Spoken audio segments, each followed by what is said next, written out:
Cette vidéo est sponsorisée par Nvidia. Découvrez en description comment aller plus loin avec l'IA, plus vite avec RTX. L'ordre de passage, ça va donc être Benoît Maujean en premier, suivi de Nicolas Duduf, suivi de Yann Morio, suivi de Christophe Petit, suivi d'Élodie Moog, suivi de Stéphane Donikian et pour terminer, Cyril Corvazier. C'est la suite parce qu'on va savoir finalement qu'est-ce qui existe comme proposition pour faire de la photogrammétrie. Et chez Micros Technicolor, vous avez participé à un grand projet européen qui s'appelait Alicia Vision. Puis vous avez produit vous avez été sur plusieurs appels d'ailleurs pour arriver à ça. Et Benoît, tu vas nous expliquer et nous présenter. Voilà. À toi la parole. Merci Stéphane, merci Véro de nous avoir invités au Radis. Alors, je m'appelle Benoît Maujean, je suis directeur de recherche chez Technicolor Creative Studio. Donc Technicolor Creative Studio, c'est un groupe industriel dont la dernière version consiste à réunir des studios qui font de la création visuelle avec 4 marques. Donc une marque MPC qui génère des films et des séries. Une marque 2000 qui propose des publicités. Une marque Micros pour de l'animation et puis aussi un peu de jeux vidéo. Donc le siège social est rue du Renard. Ça c'est important je trouve parce que dans cet endroit on a la chance de réunir justement 3 activités, le film, la pub et l'anime. Et si vous venez nous voir, si vous prenez un café, vous verrez, il y a des artistes qui font donc ces 3 métiers. Il y a des devs, il y a des IT, il y a des juristes, donc c'est un endroit sympa pour justement échanger sur toutes ces technologies. Alors TCS, il y a en gros 200 devs. Il y a des devs qui sont spécialisés pour les lignes d'affaires. Il y a aussi des équipes transverses comme la mienne. Donc research, il faut l'entendre au sens recherche appliquée, vraiment, ça fait un peu écho à ce que disait tout à l'heure Elie. Donc nous, on développe et on déploie des outils qui tirent parti, on va dire, du computer vision et du machine learning. On essaye de coller à l'état de l'art en recherche académique. Donc sur la dizaine de devs de mon équipe, il y a 2 doctorants. Et on se focalise, on va dire, parce qu'on peut faire beaucoup de choses avec la vision par ordinateur et l'intelligence artificielle, mais nous on se focalise sur l'automatisation d'un certain nombre de process quand on récupère des données de tournage, donc la photogrammétrie, la stéréophotométrie, les panoramas HDR, mais aussi l'estimation de mouvement de caméra, le match move, la roto-animation 3D, notamment de visage, la rotoscopie 2D, parce qu'il faut aussi générer des masques. Et puis là, on se lance dans des chantiers un peu plus, disons, qui vont venir assister et aider les artistes dans leurs tâches créatives. Donc la stylisation d'images, notamment pour l'animation, et puis l'édition de visage en 3D, donc le face-swap, etc., en 3D. Et aujourd'hui, je vais vous parler que de ça, là, parce que j'ai 12 minutes, donc je vais essayer de faire au plus vite. Alors, donc, il y a essentiellement 2 pipelines qui, justement, s'intéressent à ces technologies. Il y a la reconstruction 3D, donc... Là, l'idée, c'est d'avoir justement un peu, pour faire écho à ce que disait notre orateur précédent, donc soit la reconstruction d'un décor, soit d'assets 3D pour la création d'environnements numériques. Mais ça peut aussi nous servir de référence pour faire du caméra tracking. Bon, ça c'est quelque chose d'important pour nous, notamment quand il y a plusieurs shots qui sont tournés sur un même plateau. La photog pour nous aider pour justement faire ce caméra tracking. Je ne vais pas vous en parler aujourd'hui parce que c'est plus lié aux effets visuels pour le film et la pub, mais on propose justement dans notre logiciel un suivi automatique de caméra qui tire parti de la photogrammétrie. Et puis il y a un deuxième pipeline qu'on a déployé depuis 2020, là c'est la génération de maps 360 HDR pour pouvoir venir rééclairer les assets CG avec la même lumière que le plateau en utilisant des techniques d'image based lighting. Mais ça nous sert également, suivant les techniques de captation qu'on fait, pour avoir aussi des round shots haute résolution et qui servent de background pour faire du compositing sur des décors. Donc en fait l'outil est composé de 2 parties. Alice Vision, donc c'est le framework de fond. C'est un ensemble de librairies logicielles en C++ et en CUDA. Et donc je ne veux pas réexpliquer ce qu'a expliqué justement avant. La photogrammétrie, on va dire, c'est un peu l'inverse de la photo. La photo, ça transforme un décor 3D en quelque chose qui est 2D. Et la photog, justement, ça permet de renverser le processus et à partir d'un nombre de vues discrètes de photos, de recréer cet univers en 3D. On l'a déjà bien vu dans l'exemple précédent. Et la deuxième partie, c'est l'interface graphique qui s'appelle Meshroom, qui donc en fait est un ensemble de nœuds, comme vous allez le voir, et qui lance des lignes de commande d'Alice Vision. Si on fait un peu l'histoire, Stéphane m'a tendu la perche. Le premier doctorant, il a commencé en 2010 avec le labo Imagine au Ponts et Chaussées. On a commencé à vraiment s'en servir en prod et à le mettre justement sur le domaine public en 2014 pour le domaine donc, des industries visuelles, des VFX. Mais ce qui est intéressant, comme c'est un logiciel open source, c'est que c'est un logiciel qui est aussi utilisé, et ça c'est intéressant, et ça fait écho à ce que disait tout à l'heure, j'ai oublié son prénom. Simon, voilà. C'est utilisé par plein de gens, notamment dans le domaine médical pour faire de la chirurgie augmentée, dans le domaine donc, de la numérisation du patrimoine, dans le domaine du tourisme, de l'archéologie, la biologie. Il y a même des gens qui font des scanners dedans en Inde, pas cher, avec la photoc justement bon marché. Donc voilà, en fait le logiciel, depuis qu'il est mis en ligne, il a été téléchargé plus d'1 million de fois. Donc ça prouve bien que la photogrammétrie, c'est quelque chose qui a de l'avenir, je pense. Alors, très rapidement, Meshroom, qu'est-ce que c'est? Donc, c'est effectivement motivé pour la reconstruction photoréaliste d'environnement. C'est une interface nodale, et ça, on en a beaucoup parlé aujourd'hui, mais je pense que c'est important justement pour comprendre cette idée de pipeline un peu custom. Ça permet aussi, comme la photogrammétrie, c'est un petit peu lent en calcul, nous, on offre aussi la possibilité de transformer cette interface nodale en nœud de calcul sur une render farm. Quelques-uns des nœuds tirent parti du GPU pour accélérer justement notamment le goulot d'étranglement, c'est l'estimation des cartes de profondeur, donc on utilise le GPU. Et c'est une solution qui est quand même scalable parce qu'on a des gros jeux de données, 1000, 2000 images et qui tiennent le cap. Donc pour ceux qui ne connaissent pas Meshroom, ça c'est l'interface. En gros, il y a deux parties. Une partie haute, c'est l'interface dont se servent la plupart des utilisateurs. Et en bas, on a justement dans la partie gauche le système nodal. Et pour chacun des nœuds à droite, on peut venir changer les paramètres du pipeline. Donc dans la partie haute que la plupart des utilisateurs, encore une fois, utilisent, à gauche, on a une galerie d'images, c'est là où on va venir déposer nos images d'entrée. Au milieu, on regarde les images en 2D et les métadonnées qui sont associées. Et puis à droite, on regarde la reconstruction 3D avec les différentes possibilités d'affichage texturé, en solide, etc. Et c'est un peu comme dans Photoshop, copyright. On peut stacker comme ça les différents affichages des différentes couches 3D. Et si on contrôle-clic sur l'œil, on regarde que le nœud spécifique sélectionné en 3D. Donc, le premier pipeline historique, la reconstruction 3D. En fait, il y a deux grandes parties. Ça vaut le coup de revenir là-dessus. Et ça fait encore écho à ce que disait notre collègue d'avant. Donc, c'est d'abord un ensemble de données donc de vue discrète, et la première étape, c'est ce qu'on appelle le structure from motion. Donc le but du jeu, c'est de reconstruire ce fameux nuage de points. On extrait des points caractéristiques dans chacune des images, et on arrive justement à retrouver la position des caméras et leurs paramètres intrinsèques, la distorsion focale, etc. Et la deuxième partie, ce qu'on appelle le multivue stéréo, ça consiste à tirer parti de l'estimation des cartes de profondeur, à générer un maillage et à reprojeter les textures issues des images d'origine pour en faire un maillage texturé. Donc voilà, alors il y a différents pipelines. Quand vous ouvrez Meshroom, vous pouvez précharger différents pipelines, dont celui de reconstruction, et on voit là les deux étapes que je viens de décrire. Alors ça fait un peu peur comme ça, mais encore une fois, les utilisateurs lambda. Alors j'ai une démo, mais qui est beaucoup trop longue, et au passage, le petit bonhomme qui s'excite en haut à droite, c'est Fabien Castan, qui est le lead développeur.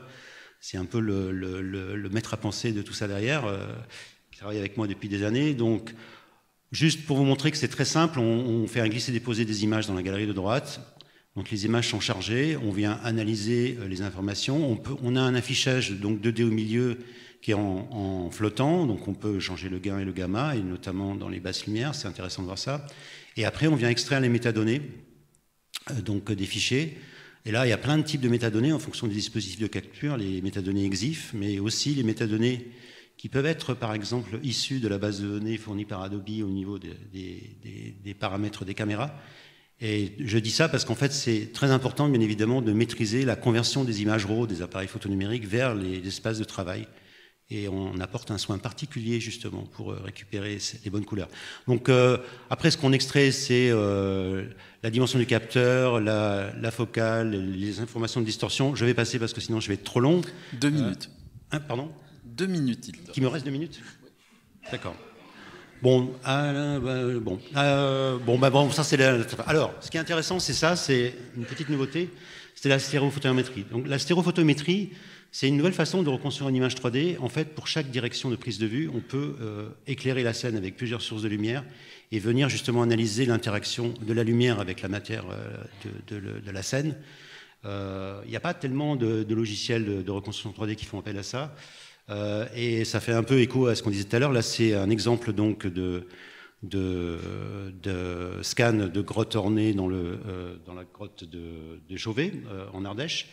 Et en fait, ce que ça génère, c'est un albédo, ce dont parlait un peu ce matin Tammy. Donc, on vient extraire la matière propre éclairée sans ombre portée, etc., du matériau, et puis une carte normale qui va nous permettre justement de générer une reconstruction 3D qui est plus fine. Pour avoir une estimation précise de la lumière, on dispose de sphères brillantes et mates, etc. Donc on voit on peut générer des cartes normales très précises. Et donc il y a ces systèmes de nouveaux nœuds dans Meshroom. Et le but du jeu, c'est justement in fine, c'est ce qu'on est en train de faire en ce moment, c'est de combiner la photoatométrie et la stéréophotométrie pour avoir une texture très fine des matériaux et l'albédo. Je vais très très vite parce que sinon je n'aurai pas le temps. Alors, deuxième pipeline historique, c'est le panorama HDR. Donc là, il y a deux cas d'école avec fisheye. Donc là, il y a peu de nombre de prises de vue, mais on peut augmenter le nombre de brackets dans chacune des directions. Bon, je vous passe les détails du pipeline. Ce qui est intéressant là, de voir sur la petite démo aussi, c'est qu'on vient automatiquement détecter le fisheye, on vient extraire les points, caractériser la caméra, fusionner donc les images HDR, et après, elles sont stitchées. Voilà, ça c'est la démo qui commence dès le début. Elles sont stitchées et elles sont assemblées pour générer une map 360 qui a à la fois une grande dynamique qui couvre tout le décor. Je vais très très vite.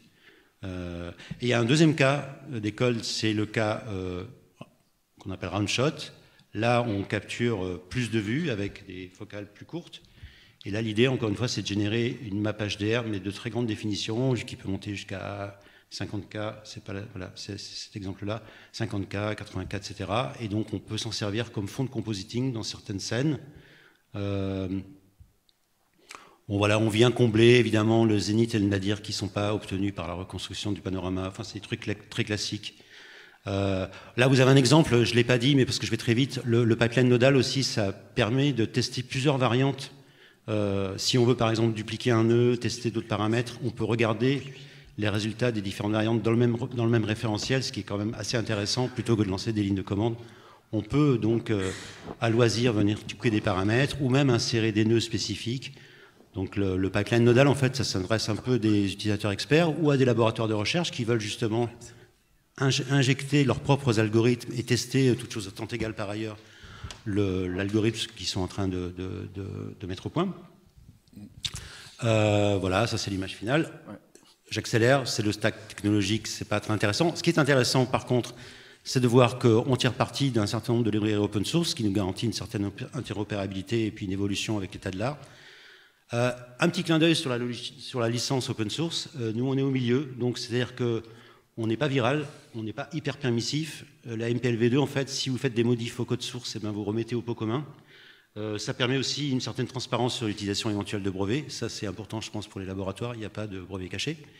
Donc voilà, je dis que c'est très important parce que dans la période dans laquelle on vit, justement, avec le machine learning, je pense que bien maîtriser les licences open source et savoir comment on peut les utiliser dans leur modification et de leur intégration avec d'autres outils logiciels, c'est important. Donc, petit clin d'œil.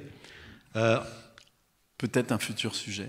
Mais il faut vraiment qu'on passe. Voilà. Bon, là, juste pour dire qu'on a créé une assoce un peu à l'image de Blender, c'est pour ça que je voulais le dire, qui regroupe la quinzaine de développeurs historiques, industriels et académiques de l'époque. Le plus gros contributeur, évidemment, c'est Technicolor, mais on a aussi un EPIC Megagrant, et puis on a un certain nombre de laboratoires de recherche qui travaillent avec nous. La conclusion, c'est, en fait, Meshroom, c'est une boîte à outils qui essaie de rassembler des utilisateurs, des développeurs et des chercheurs autour, justement, de la numérisation du monde qui nous entoure. Voilà. Merci, Benoît.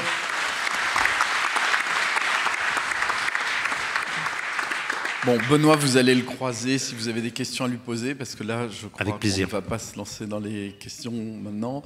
Et donc, on va accueillir Duduf, ensuite, pour une présentation de 12 minutes aussi. Voilà. Alors, donc moi, je suis là, rxlaboratory.org, c'est pour l'instant, temporairement, une entreprise individuelle dédiée au développement de logiciels libres et open source.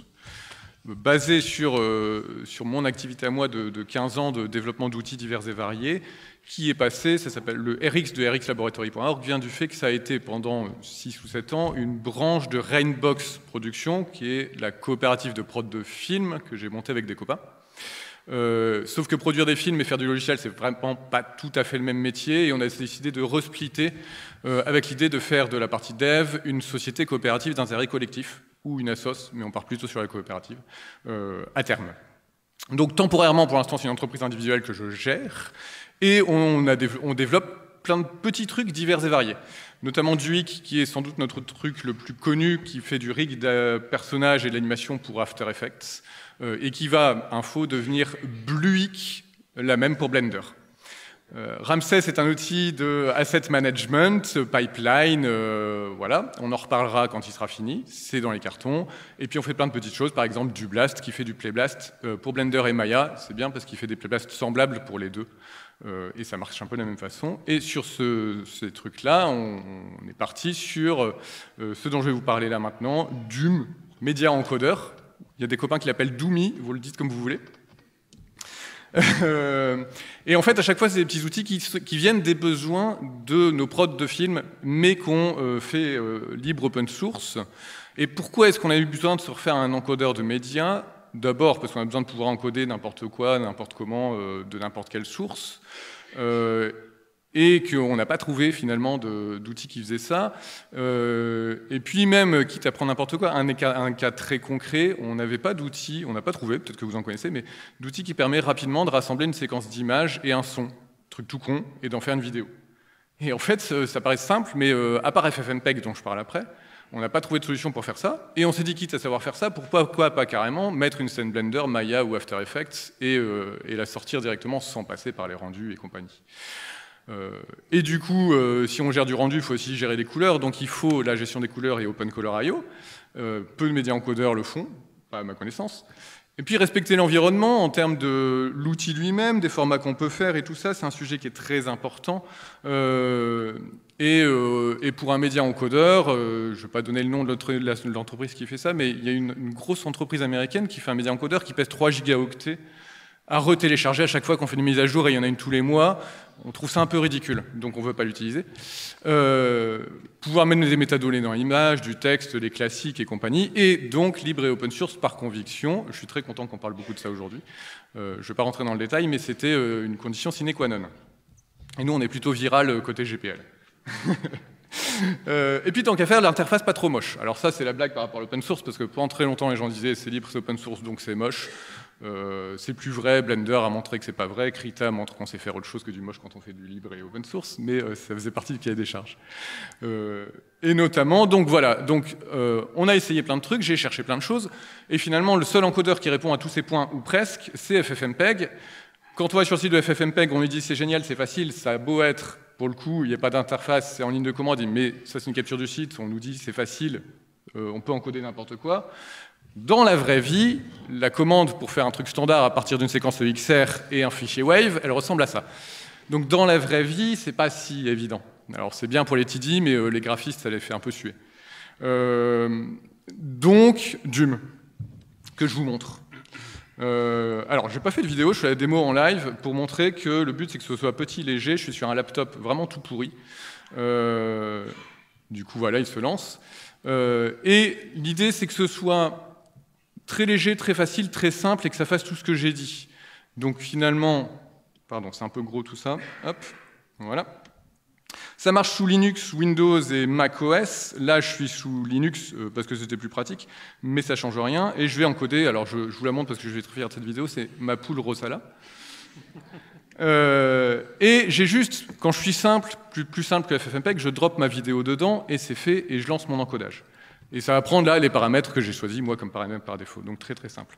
Par contre, ce que vous voyez tout de suite, c'est que, je laisse terminer, non on est très rapide, hop je stoppe, c'est que c'est une vue nodale, et donc si je veux remplacer cette vidéo de mes poules, pardon je voulais pas le fermer, je voulais juste changer la vidéo, je le relance, heureusement qu'il se lance vite.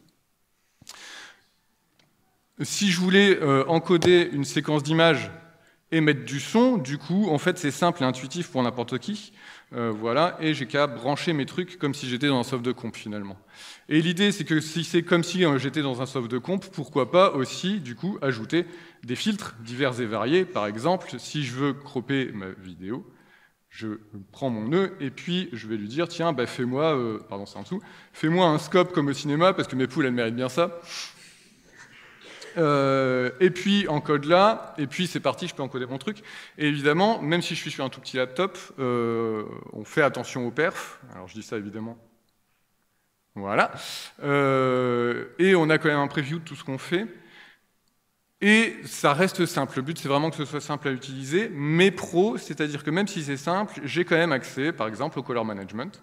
Et je peux changer mes espaces colorimétriques, je peux changer mes paramètres de qualité d'encodage. J'ai vraiment accès à tout. Et du coup, comme j'ai accès à tout, je le disais, je peux aussi dropper une scène Blender qui va être considérée comme n'importe quel métrage. Et une scène After, et c'est pas encore fait mais ça vient, After Blender c'est fait, une scène Maya. Et pouvoir du coup gérer, sans avoir fait le rendu, mon truc comme un métrage.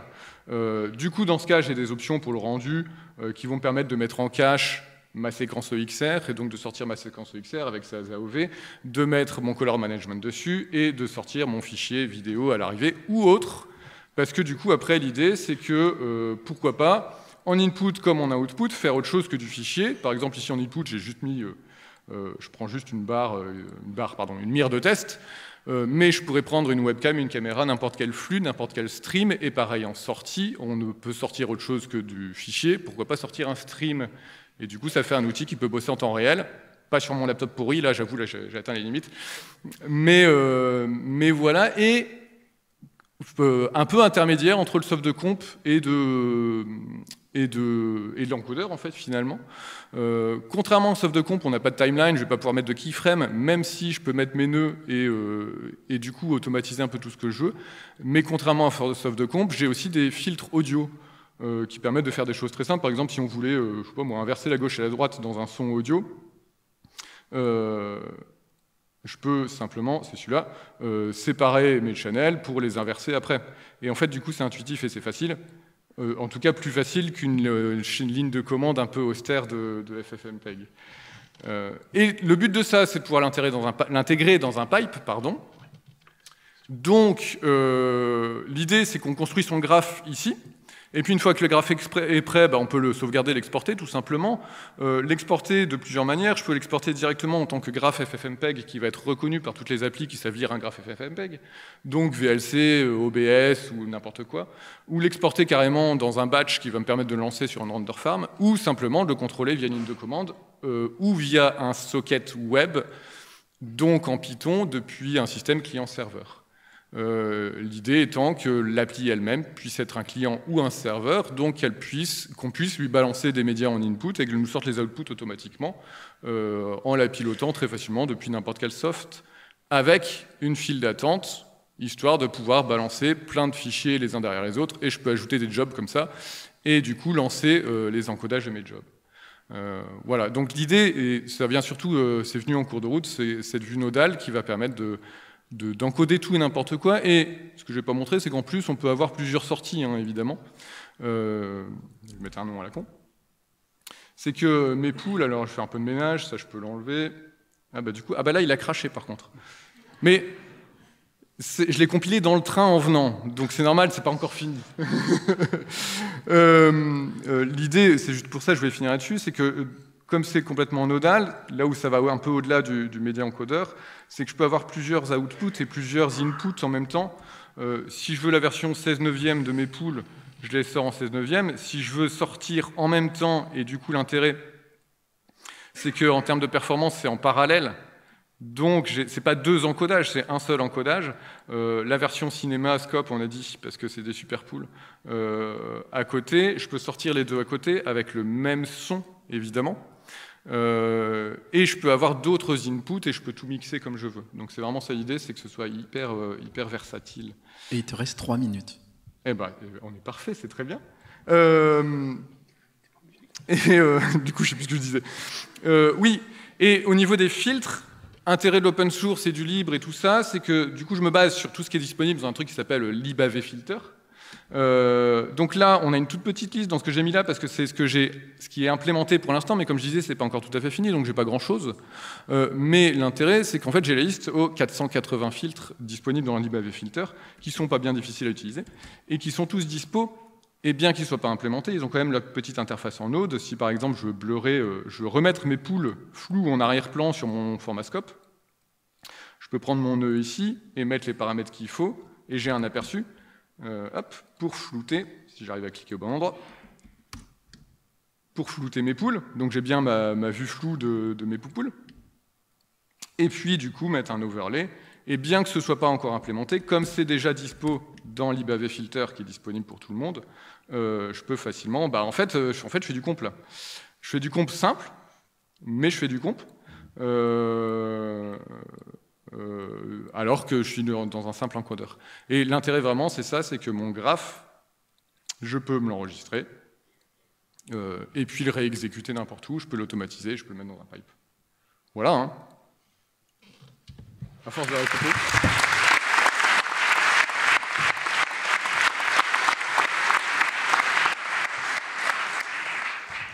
Super, on a 1 minute s'il y a une question. Une fois, 2 fois. Il y a 2 bras. Pendant que le micro arrive, je n'ai pas précisé, mais du coup, il bouffe les EXR grâce à OpenImage.io, donc c'est aussi une solution de gérer les AOV d'un EXR, si on veut en enlever, en remettre, en mixer, faire des choses comme ça. Et, il gère la couleur avec OpenColor.io, donc il s'insère dans un pipe de prod classique. Bon, c'est une petite question, hein, parce que... Je confirme. Tu disais que... Pardon, Céline Durieux de Faust. Tu disais que c'est pas encore dispo, mais c'est quand que ce sera dispo? On a une bêta dispo d'ici 2-3 semaines à tout casser. La bêta étant dispo aux gens qui donnent de l'argent tous les mois. C'est le petit avantage de donner de l'argent, c'est qu'on avance. Et pour le public, ce sera d'ici 1 mois ou 2 à tout casser. Pour Noël, on va dire. Génial, super cadeau de Noël. Bien, merci. Bravo Duduf. Et je vais donner la parole à Yann Morio. Donc voilà, prends le micro. Qui est cofondateur de Fatfish Lab. Ouais, c'est la fin de journée. On n'a pas choisi un nom facile. Et qui va nous parler de Lagoon. En fait, votre nouveau... on continue de voyager. Après l'aquarium, on passe au lagon. Donc, bonjour à toutes et à tous. Merci pour l'invitation. Du coup, moi, c'est Yann Morio. Comme l'a dit Stéphane, je suis un des cofondateurs de Fatfish Lab. Et du coup, ça fait maintenant 7 ans en fait, qu'on accompagne nos partenaires avec Aquarium, une solution de gestion de projet. Et du coup, il était temps pour nous de créer une autre plateforme, une plateforme qui serait là pour accompagner le studio dans sa globalité, et notamment autour de 3 grands points. D'un premier pour les RH, qui aujourd'hui doivent gérer toute la base de données de talent avec des mails, des tableurs et pour certains des ATS qui peuvent être un petit peu généralistes. De l'autre côté, on va avoir les équipes IT qui vont devoir gérer l'inventaire, de pouvoir communiquer ce qu'ils ont en stock et surtout de pouvoir participer avec tout le monde aux anticipations de commandes en fonction des projets. Et de l'autre côté, toute la partie des locaux où là, il va falloir gérer les placements, gérer toute la partie space planning. Tout ça pour accompagner le projet dans sa magnifique aventure. Et du coup, on a créé Lagoon. On a créé Lagoon pour répondre à différentes questions. La première, pour la partie production, ça va lui permettre de définir ses besoins. Qu'est-ce qu'on a en stock? Est-ce qu'on ne pourrait pas utiliser Lagoon pour aider à générer des crédits du projet? Sur la partie RH, il faut trouver les talents en fonction du projet. Est-ce qu'ils sont disponibles ou pas? Sur la partie IT, avoir de la visibilité et pouvoir surtout la communiquer au reste de l'équipe. Les locaux, encore une fois, toute la partie space management, onboarding, quand est-ce que les nouveaux talents arrivent. Et sur la partie direction, de pouvoir accompagner sur exporter toutes ces données-là pour pouvoir les réutiliser, pouvoir les réinjecter dans tous vos bilans carbone, d'avoir des exports financiers, etc. Du coup, on a créé Lagoon. Donc je propose de passer à une mini présentation express. Moi, je suis là jusqu'à vendredi, donc si on n'a pas le temps de tout voir, n'hésitez pas à venir me voir. Du coup, bienvenue dans Lagoon. Lagoon, c'est une plateforme web qui est accessible directement à partir de votre navigateur. Il y a également une application mobile qui est disponible. Et l'idée dans Lagoon, c'est on va retrouver nos 3 grands modules qui sont présents en haut de l'écran ici. La partie talent qui va permettre de centraliser toute votre base de données de talent directement dans la plateforme. Vous cherchez un superviseur d'animation, plutôt profil senior. Vous cliquez sur vos filtres et automatiquement vous avez votre base de données qui apparaît.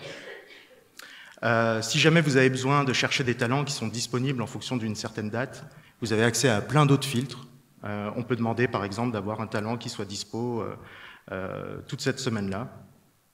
Et automatiquement la liste va se filtrer en fonction des informations qui sont renseignées.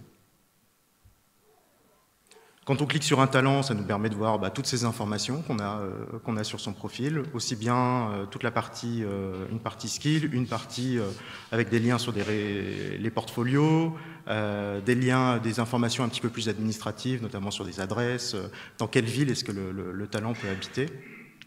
Et donc tout ça derrière est connecté avec les 2 autres modules à travers tout simplement les missions qu'on va confier au talent. On peut voir l'ensemble des missions passées, permet de conserver son historique. On peut planifier des missions qui sont à venir, et puis surtout on peut savoir quand est-ce que le talent est disponible. Là en l'occurrence, on a Aaron qui bosse encore pendant 9 mois sur notre super projet de série télé.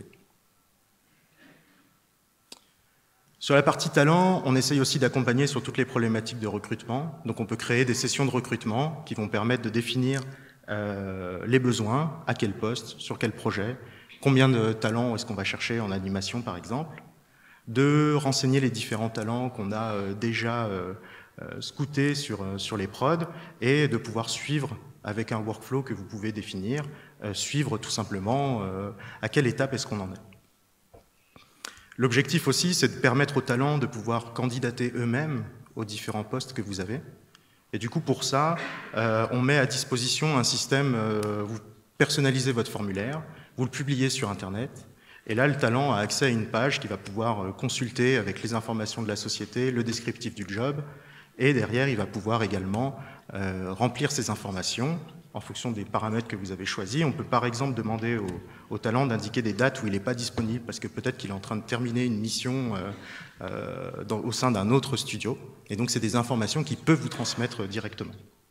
Sur la partie licence, ce qui va se cacher en fait derrière tout ça, ça va être de pouvoir suivre en fait tout simplement la quantité de licences que vous pourriez avoir en lien avec les projets que vous avez, l'ensemble des projets que vous avez, et du coup très vite comme ça identifier on a une problématique sur ce logiciel-là en particulier, il va falloir racheter des licences parce que sur le papier on en utilise beaucoup trop.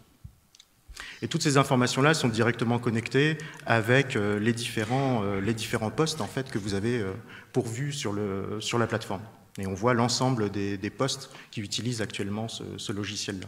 Donc c'est à la fois aussi un outil pour les IT, savoir tiens, on a encore ce talent-là qui est assigné sur une licence, est-ce que je peux le désactiver, est-ce qu'il est toujours sous contrat ou pas? Et du coup, sur la partie hardware, ça fonctionne quasiment de la même manière.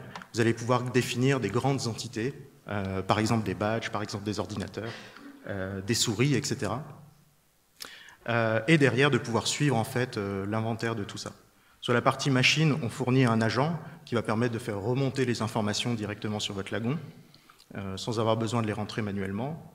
On fournit aussi, c'est une recommandation, on en parlait tout à l'heure, du MPA, de pouvoir taguer en fait vos ordinateurs et puis surtout les badges, de mettre un minimum d'informations sur le truc. Du coup, vous avez un système de code barre. Alors je suis désolé, ça allait très vite. C'est un peu trop performant. Je suis désolé, ça détecte trop vite, mais en gros, vous avez votre caméra et vous passez le code barre de votre ordinateur. Ce qui est pratique, c'est que sur le téléphone, vous avez votre téléphone, vous baladez dans les locaux, vous trouvez un badge par terre, vous dites c'est acquis, on peut le scanner et puis ça permet tout de suite de savoir tiens, c'est Aya qui a perdu son badge et du coup on peut lui rapporter. Donc on essaye comme ça aussi de pouvoir fournir des outils qui vont permettre de suivre différentes recommandations aussi sur la partie sécurité, mais également, et du coup ça fait le lien avec, avec la suite, mais également de pouvoir extraire ces données vers des calculateurs carbone. Du coup, je profite de la scène pour passer une petite annonce. Nous recherchons des contacts.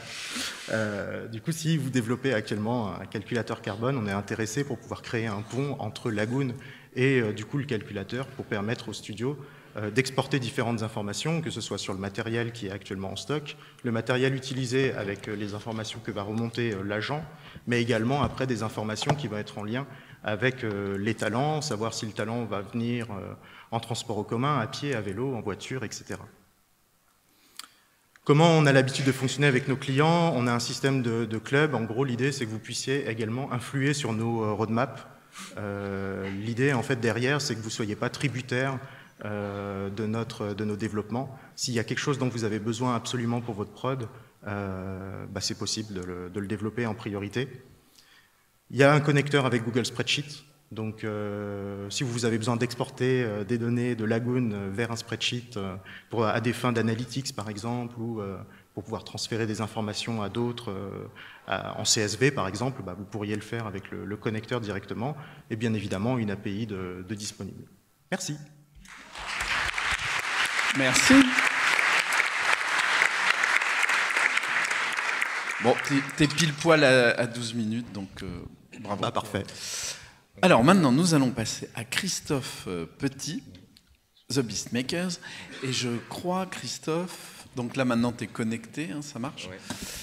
Et tu étais déjà venu au Radiant en 2019, c'est ça? 2019, oui, c'est ça, pour présenter un plugin pour Maya qui s'appelle, ce qui est toujours existant, il s'appelle TVM2D.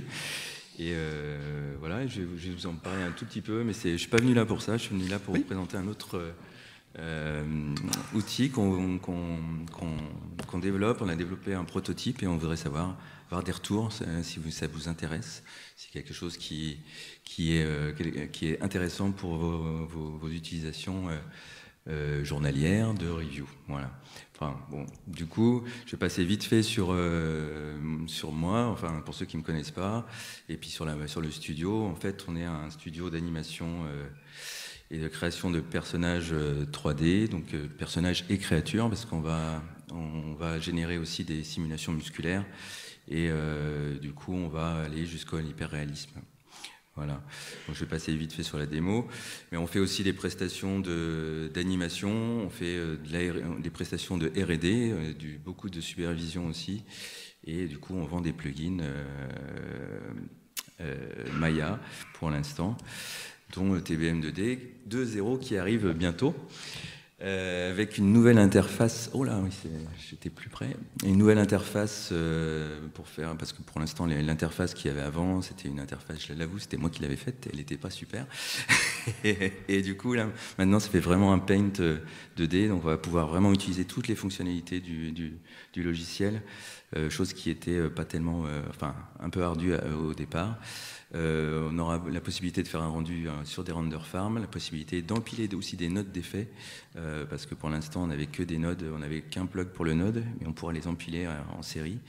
Et donc on aura des nouveaux nodes d'effets, 3D, 2D, et un nouveau système de licence aussi, qui permet d'avoir un meilleur suivi pour vous tous qui l'utilisez, parce que c'est vrai que c'était pas évident, on est un petit studio, et puis là on savait pas trop comment gérer les prix au départ, puis là on se rend compte qu'effectivement avoir quelque chose de régulier, c'est quand même mieux, et puis c'est ce qu'on nous a conseillé d'ailleurs de faire. Et puis après, du coup, ces licences que vous avez achetées, vous pourrez les maintenant, même je crois que c'est possible dès maintenant, de pouvoir les gérer directement sur une interface web. Vous pouvez voir sur quelle machine elles sont, les désactiver, les activer, et puis voilà. Donc voilà pour TVM 2D. Mais j'étais pas venu pour ça aujourd'hui, vraiment. J'en avais parlé Un peu en dernière minute, je l'avoue, mais voilà, parce qu'on a fait un prototype avec un ami qui c'était sur une idée parce que comme on fait beaucoup de rigs et de reviews sur des personnages, souvent on a besoin d'une animation pour pouvoir faire des reviews, et une animation en 2D, c'est assez limité parce qu'on ne peut pas vraiment tourner sur du rig, on ne peut pas avoir tous les petits problèmes qu'il y a derrière, qu'on ne voit pas derrière l'image, quoi. Donc l'idée, c'est d'avoir un outil qui fait tout ça, mais en 3D sur des caches alambiques pour l'instant. Après, ça va être USD. Mais pour l'instant, on est en recherche de financement, donc c'est pour ça qu'on est là. On vous montre l'outil, et à la fin, vous aurez un petit QR code. Et si vous voulez être intéressé, allez sur le site, et vous aurez accès aussi à une bêta qui arrivera dans l'année. Voilà, donc je vais le laisser. Alors j'ai mis les petits crédits parce que c'est le dinosaure qu'on utilise dans notre vente démo, et c'est pas nous qui avons fait l'anime ni le perso, on a fait juste la simulation, mais qui est pas mal quand même. Alors je sais pas si je vais le lancer là-dessus, mais c'est bon, c'est parti. RealityBob est un outil 3D collaboratif que vous pouvez utiliser pour partager, lire et annoter en temps réel des caches d'animation 3D au format professionnel. Commençons par une démo. Le concept est simple. C'est une application avec une partie serveur et une partie client. Pour cette démo, la partie serveur est hébergée sur Azure Cloud, mais vous pourriez l'installer sur le cloud provider de votre choix. Lorsque vous ouvrez un projet, vous êtes présenté avec une liste de caches à télécharger, ou bien qui sont déjà sur votre disque prêts à être joués immédiatement. Si le fichier n'est pas encore en local, on commence par le télécharger.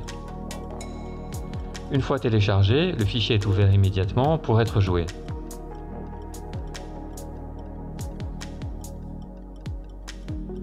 Comme vous pouvez le voir, avec ces quelques exemples, RealityBob essaie de les jouer autant que possible en temps réel. Il fait mieux que ses camarades Maya ou Blender, comme je vais vous le montrer juste après. Tous les paramètres nécessaires à la visualisation sont également automatiquement initialisés, comme par exemple la première et la dernière image de l'animation, le framerate, etc. Et par ailleurs, si votre cache contient des caméras, vous pouvez visionner l'animation à travers chacune d'elles avec les bons paramètres et sans aucune intervention manuelle. L'objectif de RealityBob est de faciliter non seulement l'échange de fichiers, mais aussi le feedback. Donc RealityBob comprend aussi des outils d'annotation intégrés qui se limitent pour la démo à des fonctions simples. Vous pouvez vous arrêter à n'importe quelle image pour écrire un commentaire et dessiner directement sur le viewport.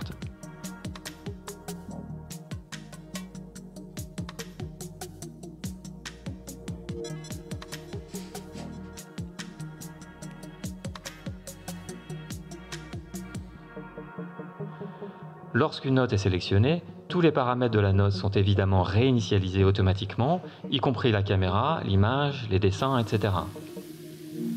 Lorsqu'un commentaire est envoyé, il est également partagé en temps réel avec tous les utilisateurs connectés à la même session et bien entendu aussi sauvegardé en local et sur le serveur pour consultation ultérieure.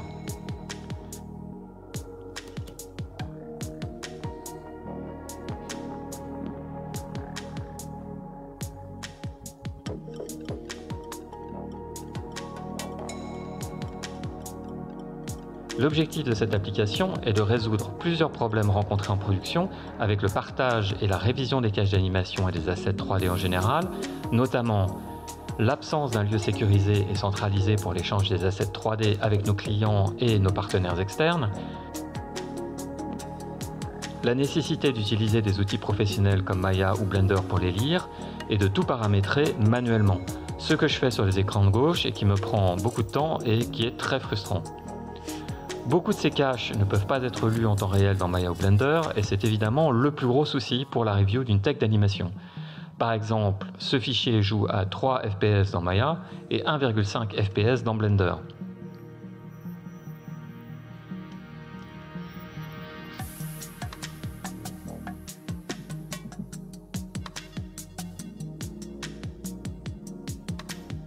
Enfin, Maya ou Blender n'ont pas d'outils d'annotation intégrés. Copier-coller le viewport vers Photoshop est une pratique que j'observe encore souvent en production et qui a surtout l'inconvénient de ne pas préserver toutes les données comme le numéro de l'image, le nom et la version du fichier, la caméra, etc.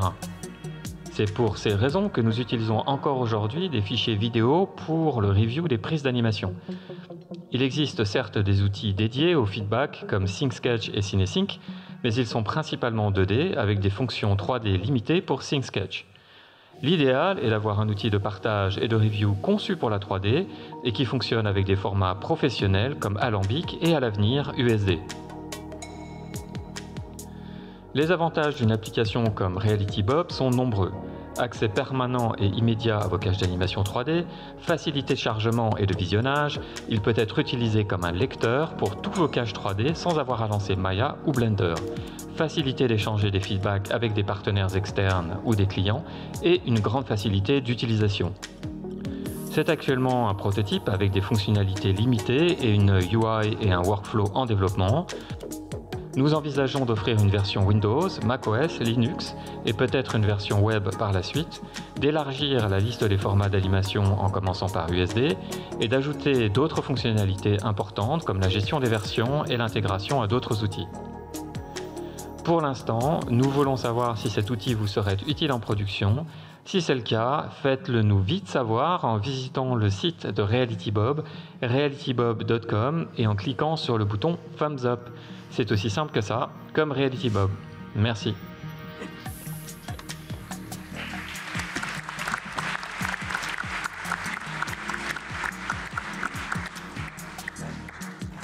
Voilà, alors je ne sais pas s'il reste du temps, je suis allé un peu vite, mais je pense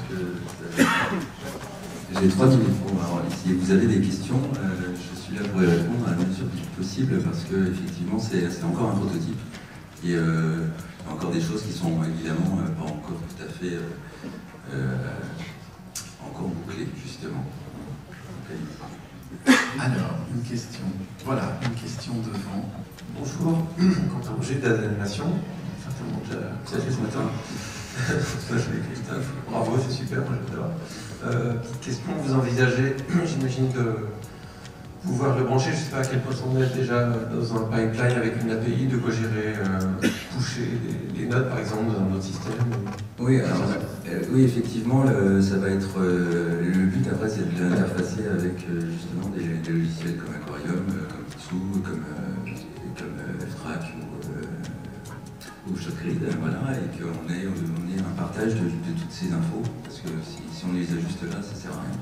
Enfin, ça sert à quelque chose, mais ça ne sert pas plus que ça. Et du coup, pour le tracking, évidemment, via des API, on pourra fournir des connexions avec tous ces outils-là.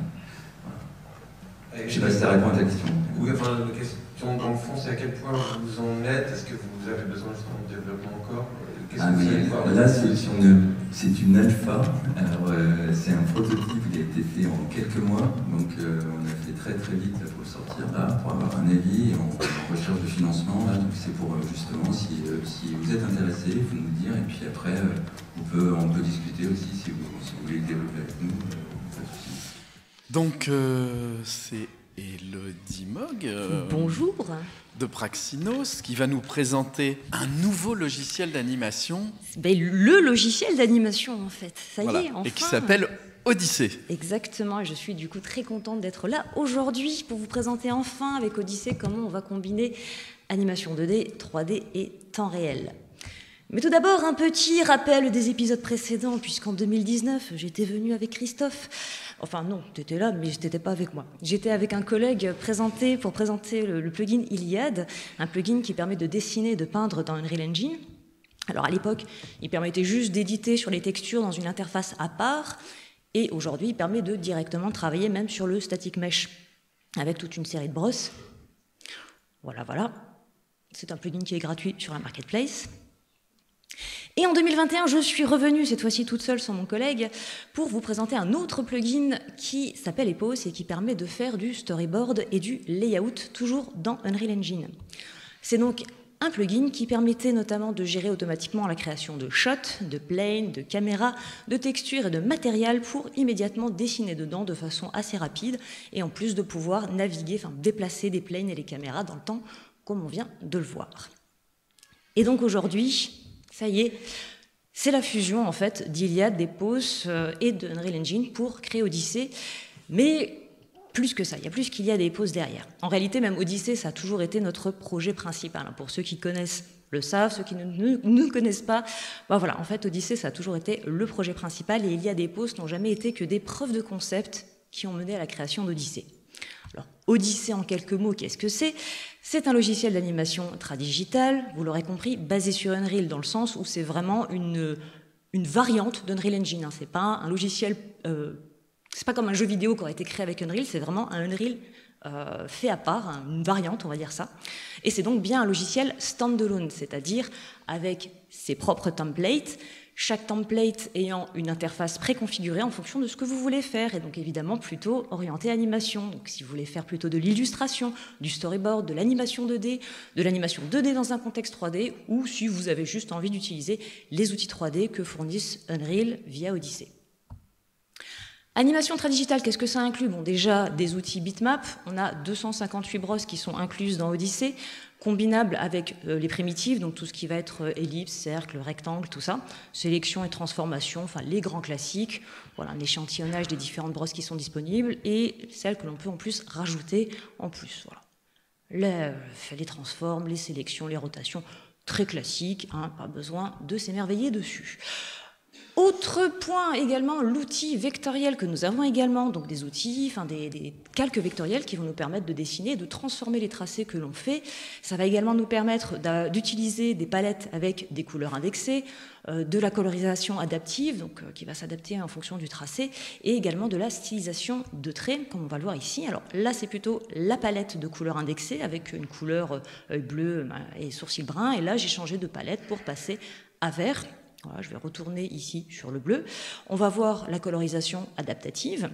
Alors il y a un moment, voilà, bon, j'ai un peu exagéré, c'est parti un peu trop loin, il y a un trou et j'ai même un mode wireframe qui va me permettre de détecter où est le trou, même s'il était assez évident, hein, mais bon. Voilà, je vais donc déplacer mon trait, voilà. Je regarde à nouveau si mes pots de peinture, mes buckets sont bien placés, tout va bien, je reviens en mode colorisation pour voir le résultat. On parlait ensuite également de la stylisation de traits, puisque nous avons la possibilité, voilà, d'appliquer une texture sur le tracé vectorisé, de façon à avoir un rendu un peu plus texturé. Voilà, bon, on peut exagérer sur l'épaisseur du trait, c'est un peu too much, mais en tout cas, quand on prend le temps de faire les choses correctement, eh bien, on peut avoir un résultat un peu plus sympathique. Voilà. Et enfin, dernier outil principal, c'est tout ce qui va être relatif à l'animation en soi. On a notamment déjà des stagger cells, donc plutôt des cellules qui vont nous permettre de faire des effets de faux fixe. On va pouvoir boucler ou faire des allers-retours sur une série d'images de cellules que l'on a décidées, qui sont d'ailleurs visibles ici par les petites flèches bleues. Et également, évidemment, de la table lumineuse, donc, ou onion skin, comme vous voudrez, que vous pouvez activer en cliquant sur des petits points bleus. Et également utiliser des sliders pour monter ou descendre la valeur d'opacité des images que vous voulez voir par transparence. Voilà. On était dans une partie purement 2D, et évidemment, puisqu'on est basé sur Unreal, l'intérêt c'est de pouvoir faire du mélange 2D, 3D. Et ça, on va pouvoir le faire de deux manières, soit via des MediaPlates, soit via des MediaTextures, les deux ayant leur avantage. Le MediaPlate est ce qu'il y a de plus rapide à utiliser. Le MediaTexture est un tout petit peu plus long, mais aura l'avantage de pouvoir travailler sur autre chose qu'une surface plane. Exemple, ici, nous avons un cycle d'animation très simple avec des petits papillons. Je vais juste cliquer glisser mon animation du Cotton Browser, donc la bibliothèque d'assets d'Unreal et également d'Odyssey, pour la mettre dans l'environnement, puis juste ragrandir, replacer mes papillons là où je veux qu'ils soient. Voilà, et ils sont là, c'est très bien. Bon, alors évidemment, on n'a pas que des animations en boucle hein, quand on travaille. On va aussi travailler sur des animations qui vont se déplacer. Bon, certes, c'est encore un cycle d'animation, hein, mais voilà, on a notre plane qui se déplace dans le temps grâce au séquenceur 3D. Et en dessous, nous avons le séquenceur 2D qui nous présente le cycle de la grue qui bat des ailes. Et on va pouvoir du coup travailler directement dans le contexte 3D sur cette animation et puis voir après le changement en temps réel. Autre exemple, eh bien, quand on travaille cette fois-ci non plus sur une surface plane mais plutôt sur un objet un peu plus en relief, en l'occurrence ici un rocher, c'est la même interface, on a le séquenceur qui nous présente la boucle d'animation, donc avec cette fissure qui se propage, et en dessous la timeline dédiée à l'animation 2D. Donc d'ailleurs, je change les valeurs d'exposition des différentes cellules et on peut voir le résultat dans le séquenceur. On voit que la boucle s'étend ou se réduit en fonction de la durée totale du cycle original en 2D. Voilà, et puis après, on peut même quitter le mode dessin, hein, puis sélectionner le rocher, faire jouer l'animation, et puis tout simplement naviguer autour du rocher, puis voir comment l'animation se diffuse, est-ce que l'angle est bon. Là, de toute façon, comme on est directement sur un mesh en relief, on n'est pas sur du plat, ça s'adapte automatiquement, évidemment. Alors, vectoriel, bitmap, évidemment, les deux sont combinables dans un même asset, que ce soit une texture ou que ce soit un asset animation. Donc là, je viens de dessiner un triskel en vecto, j'ai créé un calque bitmap sur lequel je dessine une mousse, et je vais pouvoir même après les combiner avec des modes de fusion, hein, multiply, blend, etc. Je reviens sur le calque vecto pour le déformer, le remettre où je veux, et encore une fois, après, hop, je peux quitter le mode dessin et voir le résultat dans son ensemble et admirer mon œuvre, voilà. En résumé, Odyssée, ce n'est que la combinaison du savoir-faire de Praxinos en matière de création de logiciels d'animation 2D avec Unreal Engine, développé évidemment par Epic Games. Les points forts d'Odyssée, au-delà de mélanger 2D et 3D, hein, on n'est pas les seuls à le faire, c'est aussi de profiter notamment de tout ce qu'apporte Unreal. Hein, ça va être le compositing en temps réel, que ce soit pour les lumières, hein, comme l'a dit tout à l'heure, je crois Simon, c'est super toujours rigolo de jouer sur les lumières, et là effectivement on est en plein dedans, le compositing étant là vraiment comme un outil connexe finalement à l'animation 2D. Ça va être aussi pour la gestion des caméras, pour la gestion des feuillages, pour les effets de post-process qui sont des outils qui permettent de changer l'apparence totale d'une scène, comme on peut le voir ici sur les petites images sur le côté. On a vraiment des rendus totalement différents. Ça va être Blueprint, qui est un langage de script nodal très polyvalent, dont d'ailleurs on se sert pour la création de nos brosses. Et ça va être notamment tout ce qui est relatif au versionning et au source control, puisque Unreal étant un logiciel prévu à la base pour des développeurs, il y a une base technologique dont on se sert également dans Odyssée qui est parfaite. Et d'ailleurs, pour ceux qui étaient là en 2021 et qui se souviennent de ma présentation, si ce n'est pas le cas, vous pourrez aller la retrouver sur le site de 3DVF. J'en parlais et je montrais justement l'avantage d'avoir ce genre d'outils en prod. Concernant la release officielle de Odyssée, alors à l'heure actuelle, l'outil est en bêta, c'est gratuit jusqu'à la fin de l'année. La sortie officielle de l'outil d'Odyssée est prévue pour début 2024. Ne me demandez pas la date exacte, j'en sais rien. Et les précommandes sont en cours, on est très généreux jusqu'à la fin de l'année, donc n'hésitez pas.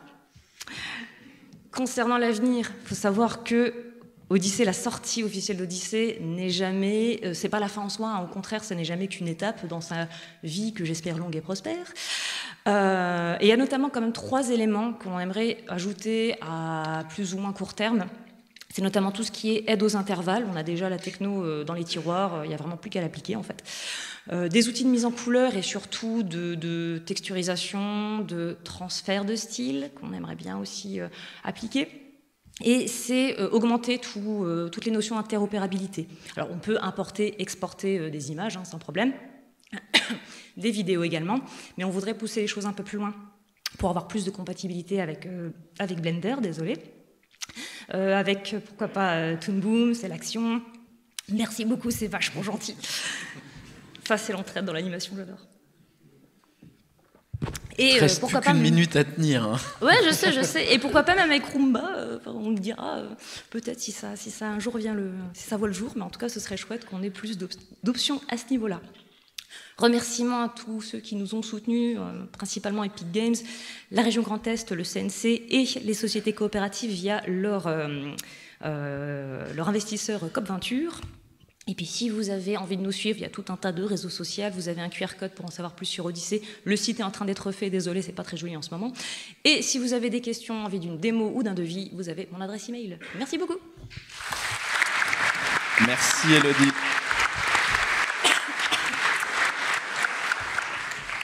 Alors, oui, on va passer. Tac. Alors, maintenant, ça va être le tour de Stéphane Donikian de la société Golem pour la sortie de la nouvelle version qui est la V9 de Golem, dans laquelle il y a quelques surprises. À toi, Stéphane. Merci, Stéphane. Donc je vais faire une preview de Golem 9 qui est actuellement en bêta, qui est sorti il y a 1 semaine et demie. Donc Golem, qu'est-ce que c'est? Donc on est un éditeur de logiciels et on se focalise sur le peuplement de scènes pour le cinéma, la télé, et donc pour des fictions, des films et séries d'animation. Donc là, vous voyez un petit exemple. Donc on va peupler la scène avec un certain nombre de personnages. Vous voyez déjà de la diversité visuelle et de la diversité morphologique. Là, vous voyez l'éditeur de comportement. Donc on prend quelques briques qu'on assemble. Donc là, c'est un opérateur de parallélisme, les deux barres que vous voyez de chaque côté. Et donc là, on a trois briques et on appuie sur play et nos personnages donc se déplacent dans l'environnement. On peut choisir un personnage et là, donc vous voyez la locomotion avec la combinaison des mouvements. Donc pour chaque personnage, on va avoir une vitesse linéaire et angulaire qui est choisie et on va combiner de façon automatique les mouvements. Alors après, on peut aussi vouloir rajouter des choses. Donc ici, vous voyez que nos personnages, maintenant, ils sont contraints à se déplacer à l'intérieur d'une forme qui a été dessinée. Et donc ça permet donc de définir les trajectoires de façon simple de notre groupe de personnages. Là, on rajoute, on a des notions trigger et donc on va pouvoir déclencher des événements. Et donc là, on a une zone et donc pour les personnages qui vont passer dans cette zone, ils vont regarder la caméra.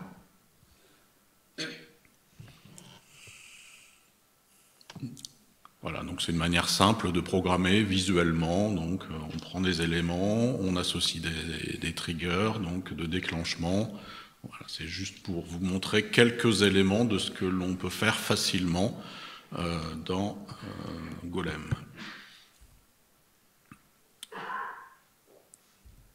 Alors, pour vous montrer ce qu'on peut faire, donc quelques utilisations par un certain nombre de clients, donc dans le domaine de l'animation, puisqu'on a aussi utilisé dans le domaine des VFX et des cinématiques de jeu. Donc là, vous voyez pas mal de diversité, donc du bipède, vous allez voir aussi d'autres... donc là, on fait aussi du trafic, donc trafic de voitures. On a aussi des personnages qui ne sont pas bipèdes, des nuées d'oiseaux, des monstres.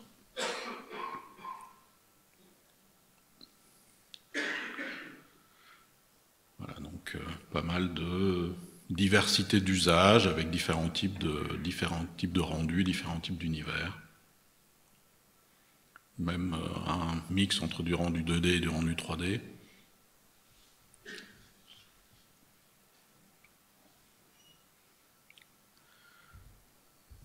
Voilà, alors les nouveautés dans la V9, donc jusqu'à présent on était limité à un rig unique, donc pour chaque personnage.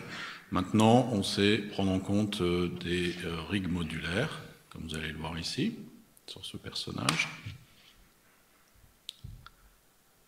qui nous a été fourni gracieusement par Steam Studio, donc ça c'est suite aux discussions que j'ai pu avoir avec eux l'année dernière à Angoulême, lors des précédents Radiraf, donc c'est un des bénéfices donc, de ces échanges réguliers au sein de la communauté. Donc là, vous voyez aussi le fait que notre moteur d'animation maintenant permet de gérer non seulement des rotations, mais aussi des translations et des scales. Et donc, c'était une des limites aussi qu'on avait sur le moteur précédent, la version précédente du moteur. Donc maintenant, on peut faire aussi des animations en translation et en scale directement. Donc là, on est dans la partie layout. Donc on choisit des personnages, on fait des translations, donc on va avoir dans l'éditeur nodal donc les opérations qui arrivent. Et donc là, on a rajouté un nouvel outil qui s'appelle PlayAnim, qui permet de jouer directement des animations. Et une des nouvelles fonctionnalités de notre outil, c'est que maintenant on peut lire des formats de fichiers différents. On n'est plus obligé de convertir au format Golem. On peut prendre en compte du FBX, du BVH, de l'USD directement, de façon native, sur des personnages. Donc l'objectif global de tout ça, c'est de simplifier la vie des artistes dans les studios qui n'ont plus à faire toutes ces phases de mapping des squelettes et des mouvements et de convertir ça à notre format interne. Donc là, vous voyez, donc on va dessiner des formes à suivre et puis automatiquement, alors automatiquement non, tant qu'on ne leur a pas dit de le faire. Mais là, on va utiliser notre vector field et on va l'activer. Et à partir de ce moment-là, nos personnages vont automatiquement suivre le vector field. Alors, le dernier personnage, on lui a rien assigné pour le moment, donc il est en anti-pose. Et là, justement, on va prendre, donc sur Mixamo, on va aller choisir un mouvement, on va exporter le mouvement. Et une fois qu'il est exporté, on peut l'utiliser de façon simple, directement avec ce Playanim.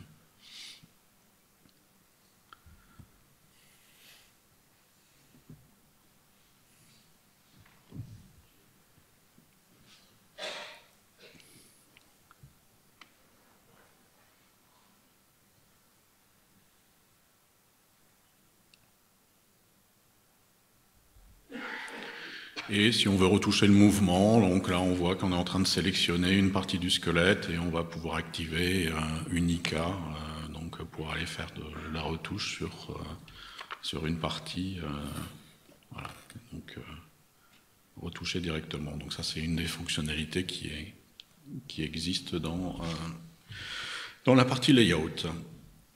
Alors une autre fonctionnalité que je ne vais pas vous montrer, mais qui est intéressante, c'est qu'on peut reboucler maintenant de layout en simu. Et donc on peut faire un certain nombre d'étapes entre simulation, retouche en layout, et on peut repartir en simulation. Et donc si on a des personnages dans la phase de layout qui étaient en collision avec des obstacles, il suffit de relancer une phase de simu, et automatiquement ils vont éviter les obstacles.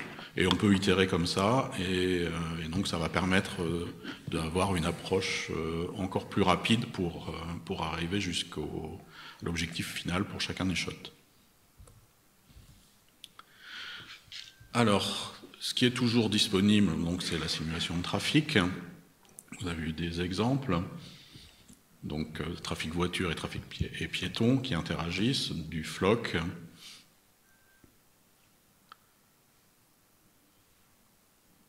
Donc de la physique toujours, donc avec différents types de contrôle. De la simulation de vêtements, donc sous Windows et Linux.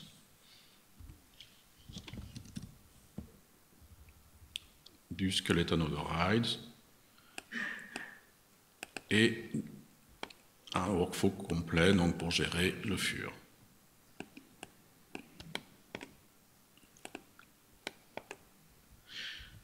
Et les nouveautés, donc ça, là j'en arrive donc à la partie qui a été soutenue par le CNC, c'est notre framework de Deep Learning.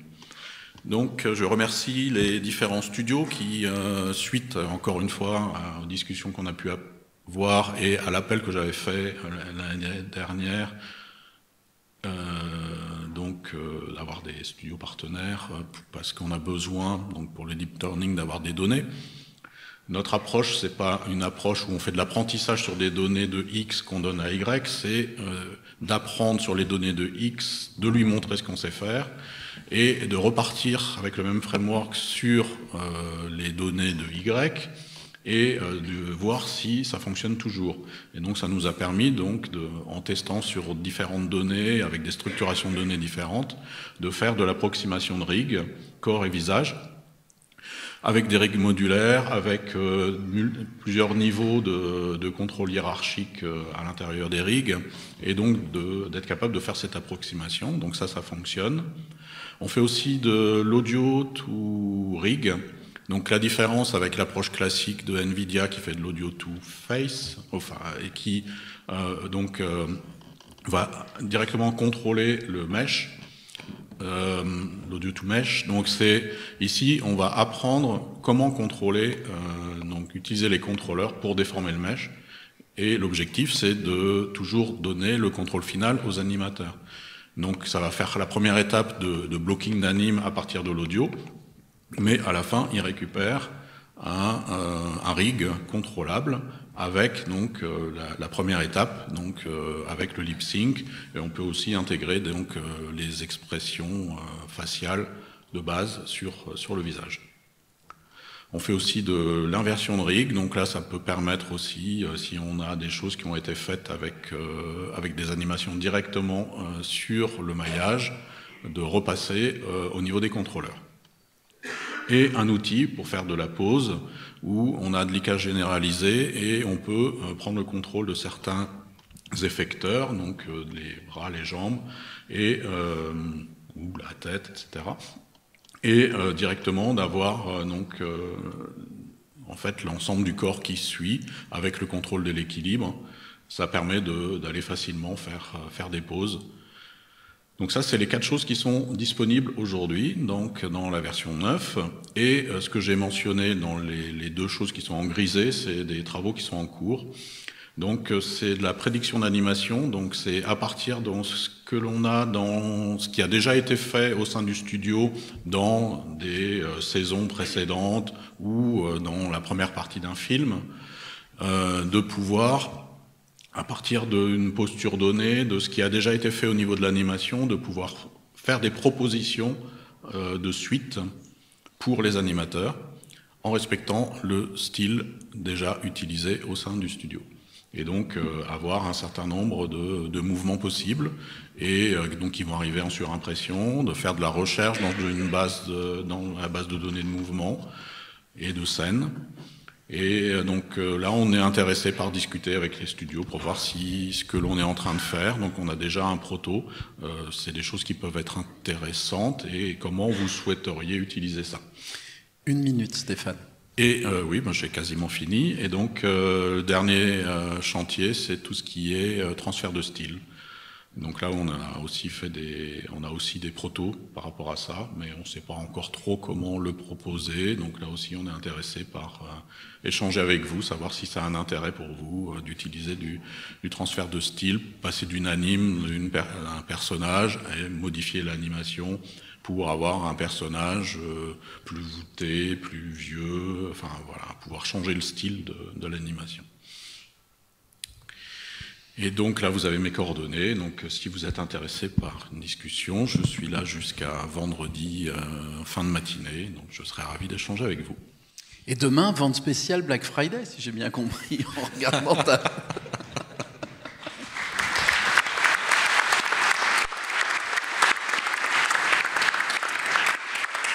Bon, on va passer à Mercenaries avec Cyril Corvasier. Ah oui. Trop court. Celui-là? Non, attends, parce qu'il est scotché là. Ouais, alors attendez, je vous presse celui-là. On va défaire les scotch. Hop. Voilà.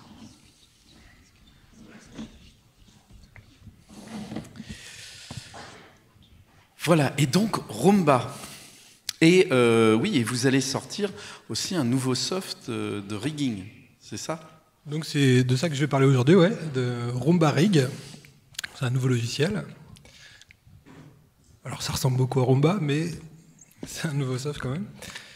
Donc voilà, Roomba Rig, c'est la première présentation publique, je crois, de Roomba Rig. Pas mal de gens l'ont vu en test studio, mais c'est la première fois qu'on le montre publiquement. Donc c'est un travail d'un peu plus de 2 ans et demi. Voilà, qui a impliqué plusieurs personnes chez Mercenaries Engineering, dont principalement Florian Canzin, qui est le programmeur principal sur ce projet. Donc rapidement, Mercenaries Engineering, c'est un studio d'édition de logiciels. On édite Roomba, logiciel d'animation 3D, Guerrilla Render, que vous connaissez peut-être, probablement. Et donc maintenant Roomba Rig. Donc Roomba, c'est un logiciel d'animation 3D pour les animateurs 3D. Pour l'instant, pour utiliser Roomba, il fallait riguer dans Maya, exporter avec nos outils le rig dans Roomba, et on pouvait ensuite utiliser le rig dans Maya. Et maintenant, on peut fabriquer le rig avec Roomba Rig. C'est l'idée. Alors comme on part d'une page blanche, on s'est posé un peu les questions de qu'est-ce qu'on va proposer. On a mis à proposer des choses un peu nouvelles, un peu innovantes. Donc on arrive avec une approche un peu différente du rigging. On va essayer, donc on a parlé beaucoup de procédural, de nodal aujourd'hui, donc je vais vous refaire un petit récap de ce qu'est le rigging en réalité aujourd'hui dans les studios par rapport à cet aspect procédural et ce qu'on a essayé de faire du coup avec Rumba Rig. Donc le rigging, qu'est-ce que c'est finalement? Riguer, donc ça va être d'un point de vue technique, ça va être fabriquer un nodal, un graphe acyclique qui va faire de la géométrie procédurale, comme expliquait Tammy ce matin, et qui va nous sortir, donc en prenant en entrée les paramètres d'animation de l'animateur et la géométrie, va nous sortir en sortie le personnage déformé. Ce graphe peut être gros, donc moi j'ai mis 1000 nœuds sur mon slide, mais Enrico tout à l'heure parlait de plutôt de 10 000. Et donc, ce graphe, donc il est difficilement gérable à la main, et ce graphe va être unique à chaque personnage dans les solutions logicielles qu'on a aujourd'hui. Donc on va devoir le refaire parce qu'il n'a pas la même structure pour chaque personnage. Donc pour ça, les studios développent ce qu'on appelle un autorig. C'est un projet logiciel en Python qui va permettre de façon productive de produire des rigs pendant la production et de rapidement générer ce gros graphe pour l'adapter à un personnage. Donc c'est pas lié vraiment au travail artistique des riggeurs, mais c'est quelque chose d'important parce que sinon on ne peut pas produire efficacement les rigs. Et ça implique des riggeurs et des rigueuses seniors ou des développeurs et des développeuses. Donc c'est un gros projet Python. Ça se flique derrière ou c'est juste debout? Non, ça va derrière. Je vais passer ça, c'est pas très important, j'ai pas beaucoup de temps. Le rig aujourd'hui ça peut aller loin. Un autorig ça peut être modulaire. J'ai vu certains rigs vraiment avancés, qui sont des bijoux de technologie, où on a un premier niveau de nodal, haut niveau, qui va servir à générer le vrai rig qui sera utilisé au runtime, donc avec toutes les complexités de mise à jour. Donc voilà, c'est quelque chose d'assez compliqué. Et comme Mammouth expliquait tout à l'heure aussi, on peut fabriquer des fonctionnalités avancées de rigging avec du C++, avec des plugins C++, pour les studios les plus avancés techniquement. Donc partant de tout ça, on aime bien essayer de résoudre des problèmes. Donc ce qu'on se dit, c'est quand même dommage qu'on n'arrive pas à faire du procédural pour de vrai, en rigging, sur des rigs professionnels de séries et de films. Donc ce qu'on aimerait, c'est que dans notre système, on édite directement le vrai graphe qui va être évalué en temps réel lorsque l'animateur va animer. Donc, si on arrive à faire ça, il n'y aura plus d'autorig, il n'y aura plus de script Python pour générer l'autorig, ce qui serait quand même un gros atout. Donc une des règles qu'on s'est fixées, c'est de dire, si deux personnages ont les mêmes contrôleurs, s'ils ont ils ont 2 bras, 2 jambes, ils auront le même graphe, même si ce n'est pas les mêmes personnages, même s'ils n'ont pas la même géométrie, même s'ils n'ont pas le même nombre de géométries. Et de la même façon, on aimerait qu'il n'y ait plus de valeur initiale, ce qu'on appelle le bind pose dans Maya, le fait que certaines valeurs sont cachées et sont difficiles à mettre à jour ensuite. C'est possible de le faire, mais c'est un peu technique, ça va demander encore du script et de développer du Python. Et donc on aimerait idéalement qu'il n'y ait plus de valeur initiale, donc en gros que tout soit live tout le temps et qu'on puisse toucher tous les paramètres qui paramétrise le graphe à n'importe quel moment du process de rigging. On veut que ce soit modulaire, bien sûr, donc on puisse créer des composants.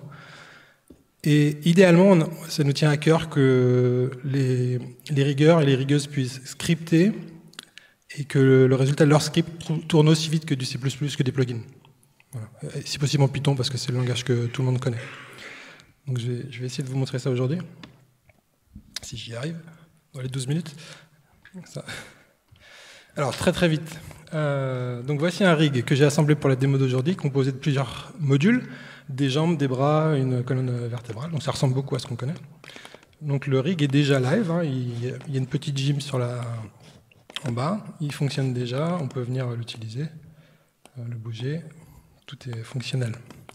Et donc quel que soit le perso qui utilisera ce rig, voilà, il sera là.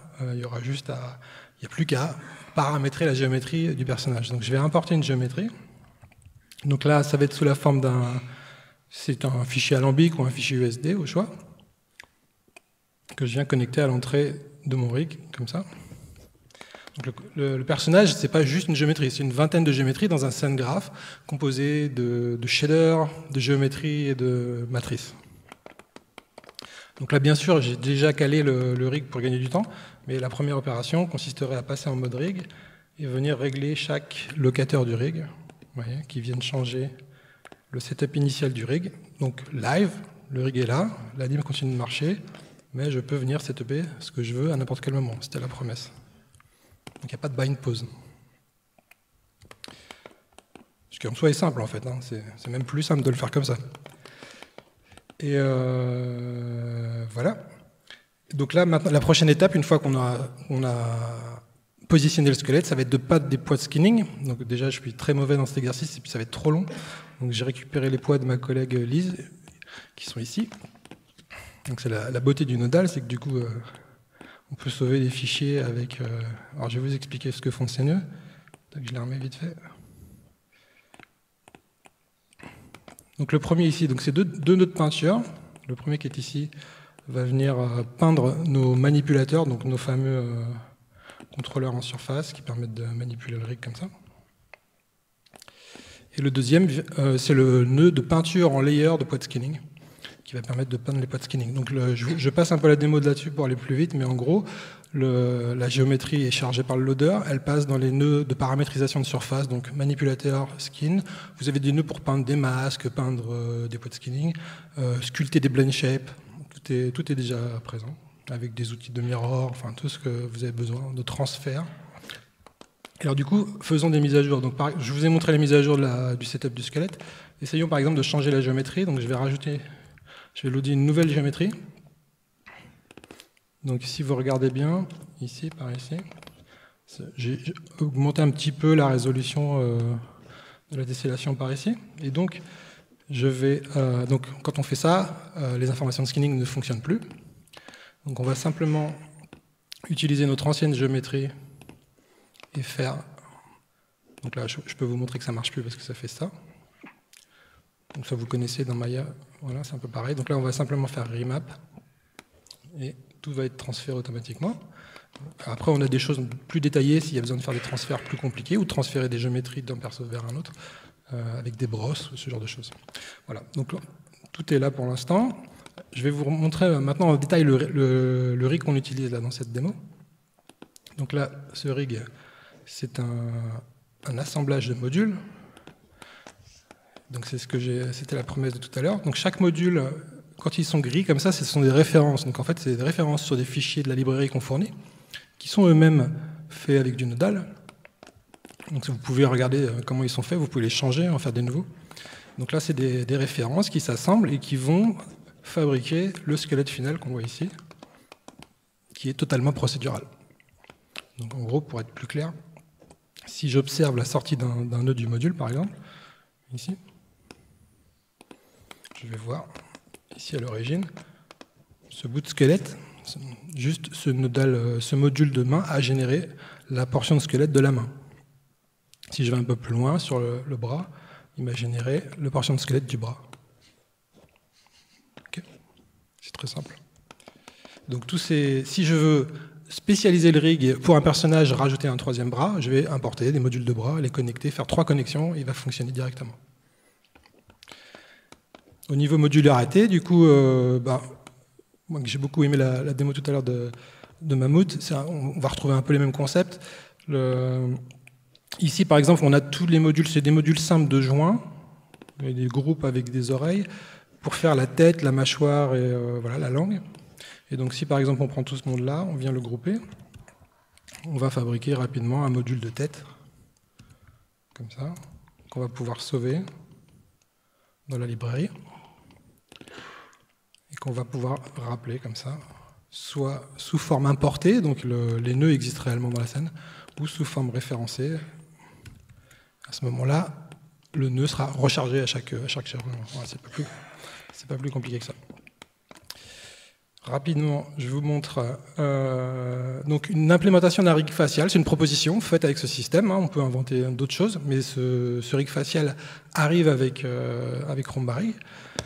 Donc l'idée, c'est de proposer un rig qui est posé sur... Donc ce sont des courbes qui vont déformer la géométrie. Donc s'il n'y aura pas de joint, on va skinner directement des poids sur des courbes. Et ces courbes, en fait, glissent sur une surface NURBS. Et l'animateur va animer les contrôleurs dans l'espace UV de cette surface et n le long de la normale de la surface. Et donc lorsque l'interpolation va se faire, elle va se faire dans cet espace UVN. Donc on va avoir des contrôleurs et des courbes qui vont bien glisser sur la surface qu'il aura préalablement posée sur le visage. Donc un exemple, ici. Donc le rigueur peut choisir le nombre de courbes qu'il veut. Donc là, ici, il en a mis pas mal. Les yeux sont faits avec ça aussi.